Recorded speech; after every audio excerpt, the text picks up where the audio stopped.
Right, so basically just how's everyone come through from Saturday? Any knocks, anything new? No, nothing new. Better this week in training, probably for Tom Flanagan, for Matthew Pennington, Taylor Moore. We're hopeful of Taylor Moore as well. So, yeah, it's been an okay week. Oh, that's good to hear. Any update on Taylor? I know obviously he wasn't available, but just any more? Yeah, well, like I just said, we're hopeful of him now. He's done more in his build up to the game. It's just now about any sort of reactions or anything like that, really. So, like I say, we're hopeful on him. I don't want to put a kiss of death on it at this moment in time, but we're hopeful on having him available for selection, yeah. Good to see Matt Pennington and Tom Flanagan back as well, boosting that defensive line that's been so strong the whole season. Well, it has been, yeah. I mean, I think even by their own admission, I don't think that Tom was where he wanted to be last week, and I don't think Matthew was either. But I think it's understandable, when you miss chunks of the season, and Penno, I mean, it was 3 weeks for Penno, so I think it's a tricky game, when you've had a bang on the head and you've had concussion, your first header, how are you going to feel with it? I felt for 60, 70 minutes, I didn't think Penno was quite right last week, but I definitely thought as the game went on, he got more confident and he looks more confident in training again this week. So hopefully that scare and that worry that he had is behind him, and a bit of sharpness back into Tom Flanagan again. I guess is that the risk that these players are obviously important. Taylor, all of them are important, but you don't want to rush them back and do it too soon. Well, you can't do it anyway. We can't do that certainly on a concussion. You can't do it with Dan Udoh and George Nurse because they're cruciate ligaments. So you can't really rush them anyway. I think it is what it is. We followed all the protocols with Matthew that we needed to. We ended up with Tom being suspended for 2 games. I think a couple of those bookings he perhaps could have avoided. We spoke about that. But then, we're here talking about us taking our punishment on yellow cards, and yet we've certainly had red cards that have gone against us all season, all season, and even last week. Well, that's led me to my next question, because obviously Tommy Lee's been retrospectively sanctioned since then. We don't know what his punishment's going to be, but I know he has been.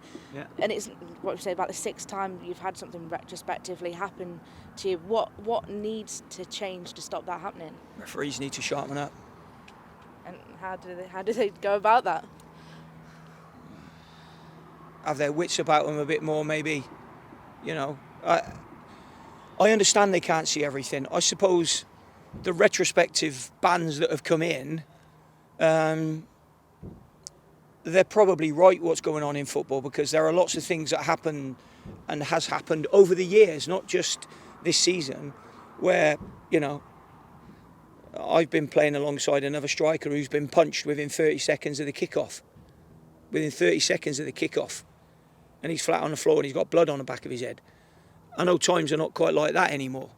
However, with all the cameras that go on these days, you can't get away with anything. And I'm surprised, really.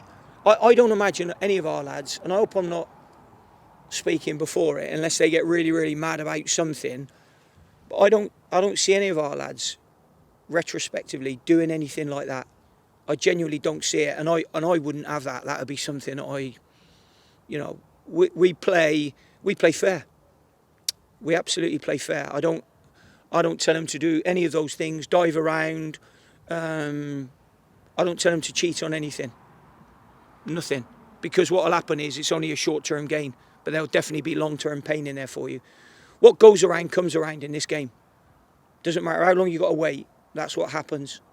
I know when we spoke before, when there was a couple of incidents where it happened kind of in back-to-back games, you said you were going to write to the FA. Did you ever hear anything back from that? Yeah, I think that the club got a letter. The club got a letter back on that. I think I remember speaking to Brian Caldwell about that, and we got a letter back, but what's that going to do? The letter has probably been, I don't know, our complaint that went in, obviously went into the shredder.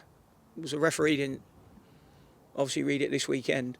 So, yeah, it's I know it's a hard job. Would I want to be a referee?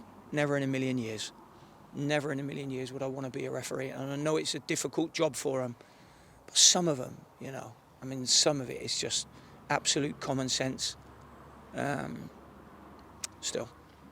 Looking forward, it's Wycombe this weekend. It's going to be a different Wycombe. It's been Gareth Ainsworth for a decade when you've come up against him. So a different Wycombe, but another tight game this weekend. Yeah, I mean, you know, their team is not going to change that much. So I would imagine that Matt hasn't been in there long enough to change anything dramatically. And why would you when it's been so successful for Gareth and Wycombe for the last 10 years, really, when you look at it. So it will be good to meet Matt, but also sad to not see Gareth, because I've known him for a long, long time. And I wish him all the best at Queen's Park Rangers. But really, this week, it's about us concentrating on us and not any other what-if scenarios. Well, just finally, obviously, we spoke about the news of John Motson passing this morning. And your memories, and you said that you knew him. So just your memories. I mean, I'd spoken to John numerous times over the years. Just an unbelievable character, great knowledge, and he was infectious. You know, if you have a conversation with him about football, my God, bang, you're right in that conversation. He was so enthusiastic, so knowledgeable, a fantastic professional. And, you know, that sheepskin coat of his become legendary, didn't it? It's just another great man lost to football, really. So very, very sad. And obviously, from myself and everybody at the football club, our best wishes go out to his family. And, just what a top guy. Absolute top guy he was. Thank you. Thank you.